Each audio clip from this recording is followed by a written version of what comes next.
Before we get started into it, I always like to go over some of the news that I don't necessarily have a video to react to, but just quickly covering what's happened during the week. And I like to call that the Green Squadron Game Report. So let's just go ahead and get straight into it.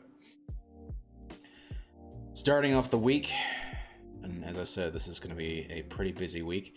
Resident Evil 4. It is getting a VR launch release on the Oculus Quest 2. They released a gameplay trailer for it recently, and in it they announced the release date, and that release date is going to be October 21st. So for fans of the game, which I think Resident Evil 4 is still by far considered the best Resident Evil game out there, if you're wanting to experience in that game again, and this time in VR, now's your chance to get it. Or at least not now, but this month will be your chance to get it. And as I said, it'll be coming out on the Oculus Quest 2. So yeah, keep an eye out for that. Up next, Disco Elysium, the final cut, which was released, I think earlier in the year for PlayStation and Steam, is also now coming to Xbox, and it's getting a release date of October 12th. So again, something else to keep an eye out for.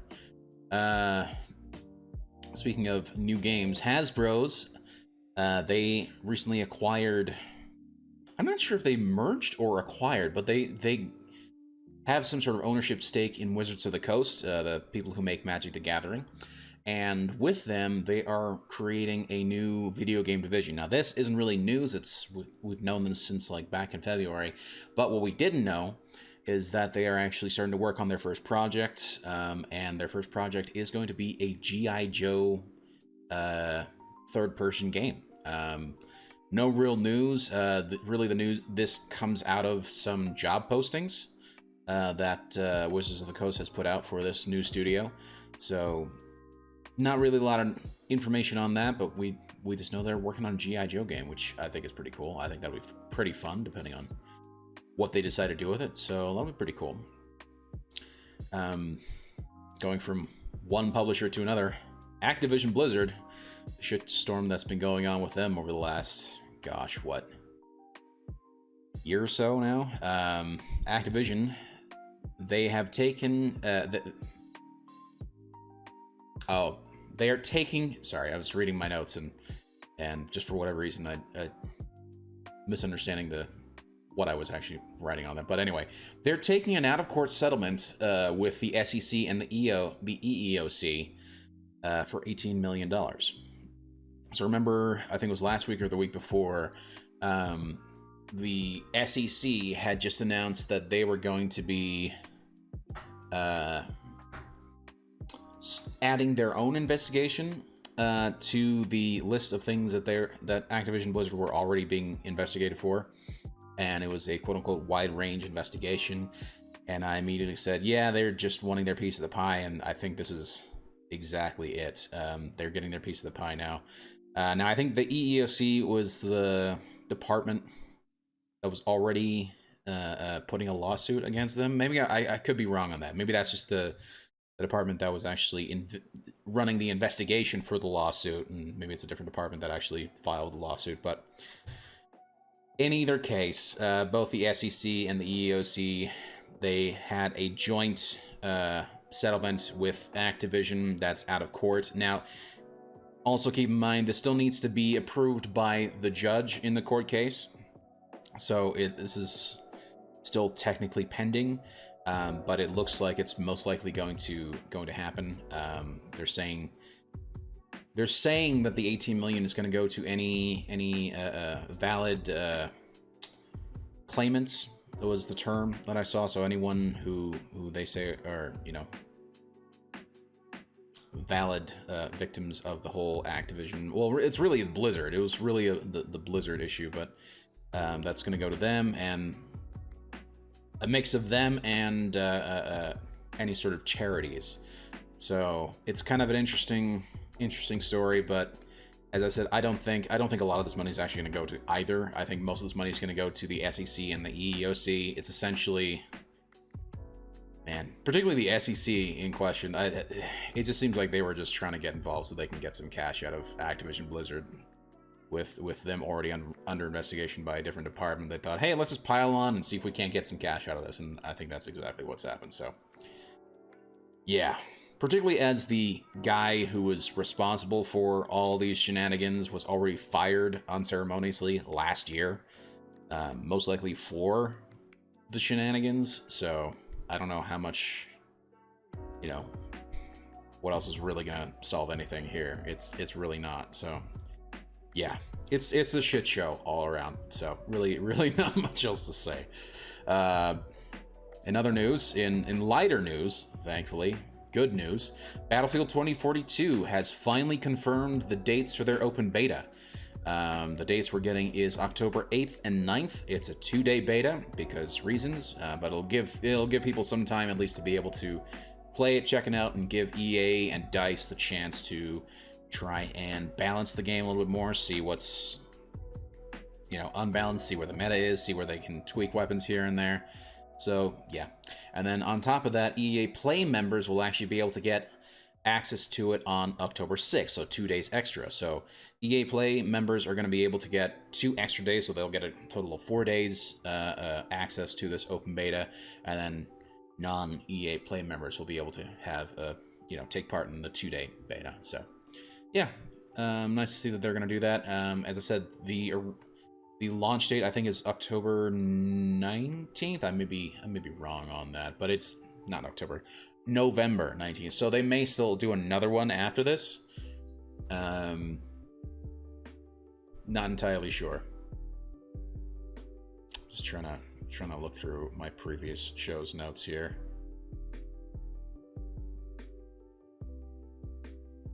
Can't see it offhand. Yeah, November 19th. I was right. I was correct. I found it. So with November 19th, one beta is probably not going to be enough, and there's still plenty of time for them to do another one. So my guess is they'll have this. This will be their first beta. They'll do some tweaks. They'll do a second beta, and then it'll be on to release after that. Fans of the Ghost Runner game, they're going to be pretty happy, as Ghost Runner is going to be getting a native PS5 and Xbox Series X/S version of the game. It's actually now available, and it is boasting some pretty decent improvements in terms of resolution and frame rates. They're going to be boasting 4K resolutions and 120 FPS frame rates, so it's a nice improvement for Ghost Runner on consoles. And yeah, it's a fun game, but yeah, I can see why wanting that, particularly the frame rate, not so much the resolution, but the frame rate would be super important in that, because it's a very fast-paced game. Netflix, they are taking another step into the games industry. They have acquired Night School Studios, the development team behind the adventure game Oxenfree. Remember we were talking about them hiring on an ex-EA producer to come and help them set up a video game division, and now they've actually acquired a studio as well. So be ready. Netflix is going to be putting out games, and probably going to be putting them on Netflix somehow. Not really sure how it's going to go. Maybe Netflix is actually going to create their own launcher. I could very easily see that, and then they'll have their own first-party games on there, and they'll probably have some third-party games as well. So I wonder also if it's going to be like streaming games, like cloud games, like what the Stadia is, or if it's going to try and be more like Steam. I don't know. It'll be interesting. Guerrilla Games, the developer of Horizon Zero Dawn, looks to be hiring some new developers with MMO experience, basically indicating that they're looking to get into multiplayer games, potentially working on an outright MMO in the future. This will be pretty cool, particularly as they're finishing up Horizon... Oh gosh, what is the new one? The sequel to Horizon Zero Dawn. For whatever reason, the name's just completely missing from my brain right now, so yeah, it is what it is. But still, it'd be pretty cool to see a Horizon-style game as a MMO or as an online multiplayer game of some kind, so pretty cool in my opinion. Disney, they've announced that the Book of Boba Fett is in fact a new Disney Plus series. And the first episode will premiere on December 29th. So that'll actually be pretty cool. Fans of the Mandalorian series, apparently after season 2, there's a scene with Boba Fett sitting on what looks like Jabba's throne with the title, The Book of Boba Fett. People have been curious what that was going to be, if it was this new series or not. Well, now we know. It's a new series, and December 29th will be when the first episode hits. So there's something to look forward to for anyone who's a Star Wars fan. And if it's associated with The Mandalorian, hopefully it'll be good. We'll see. The EVO event that was going to be in person, that was scheduled for November, has been canceled due to COVID concerns. Not really a lot of other information other than just, yeah, that's just unfortunately what's happened. They had the EVO Online tournament earlier in July, and they were planning on having an in-person event, and just they said, nah, with all the COVID issues and concerns and all that stuff, we're just gonna cancel it outright. So yeah, it is what it is. On the other hand, it's been confirmed that the Game Awards for 2021 will be an in-person event on December 9th at the Microsoft Theater in LA. Kind of interesting that one event's canceling due to COVID and that another event has actually confirmed it's going to be live and in person. Particularly in California, of all places, that is very much into the whole lockdowns and masking and all that stuff. So, yeah, I wouldn't be making any concrete plans, because I would probably be willing to bet that within the next month or so, they're probably gonna be reconsidering and potentially canceling it. So, we'll see what happens. I hope they go through with it, but maybe not. The Good Life. So fans of the Deadly Premonition developer Swery, he is putting out a new game called The Good Life, and it's getting a release date of October 15th. And Xbox players will be happy to know that it's actually already has a demo available on Game Pass. So if you're interested, or if you liked Deadly Premonition and like Swery as a developer, his next game is already semi-available on Game Pass, and you'll be able to pick it up on October 15th.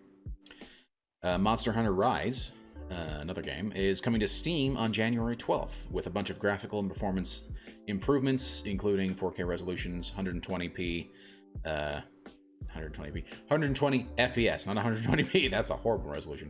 120 FPS frame rates. So, yeah, if you've been waiting for the PC version of Monster Hunter Rise, it is coming. It'll be out at the beginning of next year.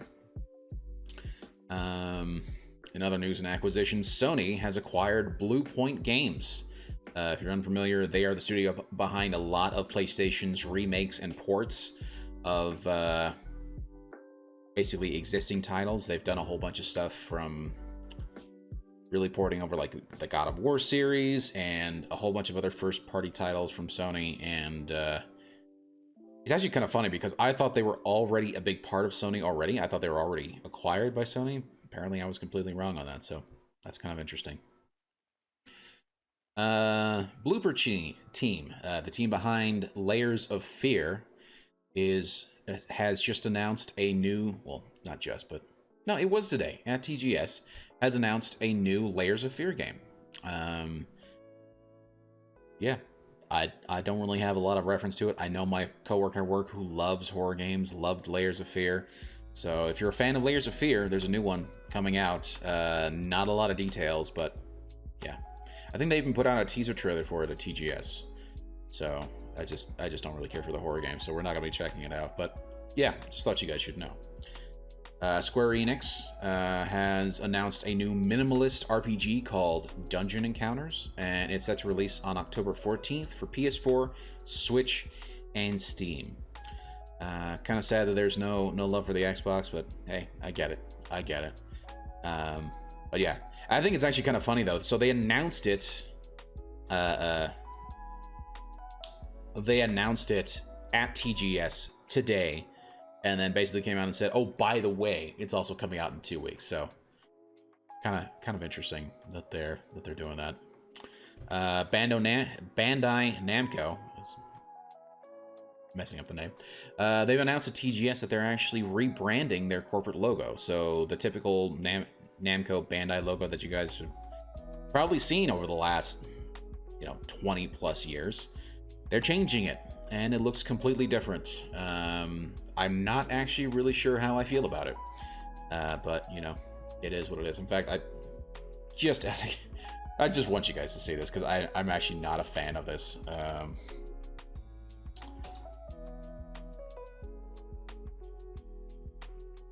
Let me see if I can get the actual logo up here so you guys can see it. Okay.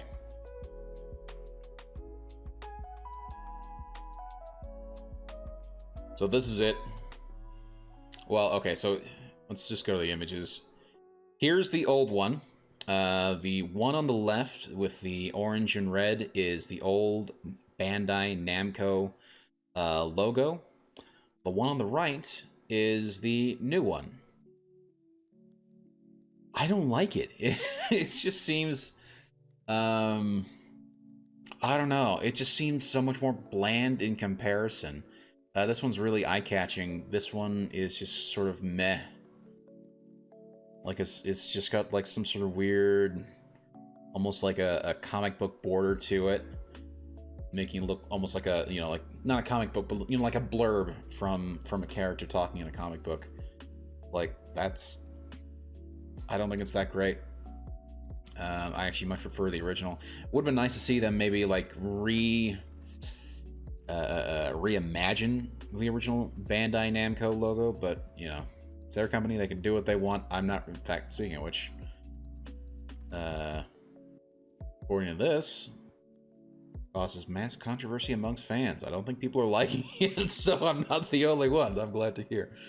Definitely glad to see that. So yeah, it is what it is. It's their, as I said, it's their company, they can do what they want. I just don't like it. It doesn't look good. So it just looks so bland and yeah, it's not eye-catching at all. So yeah. Okay, here's the last one. Xbox is adding a game stats page in a new OS update that will keep track of time played in games, as well as a whole slew of other stats that'll be defined by, obviously, the publisher of the game. So they already kind of have something like that, but they're gonna really improve it a whole lot more and add a whole lot more stats to it. It's currently only available to players who are in the Xbox Update Preview program, and I think they are actually, part of the same group as the Xbox Insiders program. So yeah, I think it's kind of cool. I've actually been thinking about that a couple times, where I was curious about how much time I'd spent in like Assassin's Creed, because like I pretty much treat my Xbox as my Ubisoft machine. So Assassin's Creed and Far Cry and all those games, there's been a couple times where I've been curious about how much time I've spent in those games, and it's not really available. So this would actually be a very cool and interesting little addition to the Xbox operating system. So I think that's pretty cool. And that is your Green Squadron Game Report for October 1st, 2021. Hey, thanks for checking out that clip from my podcast, Green Squadron TV. If you'd like to watch the full podcast, you can check it out at the link down below in the description. And if you'd like to watch it live, you can follow me at twitch.tv/green_leader87. I stream it there live every Friday night at 9 p.m. Mountain Standard Time. Thanks for watching.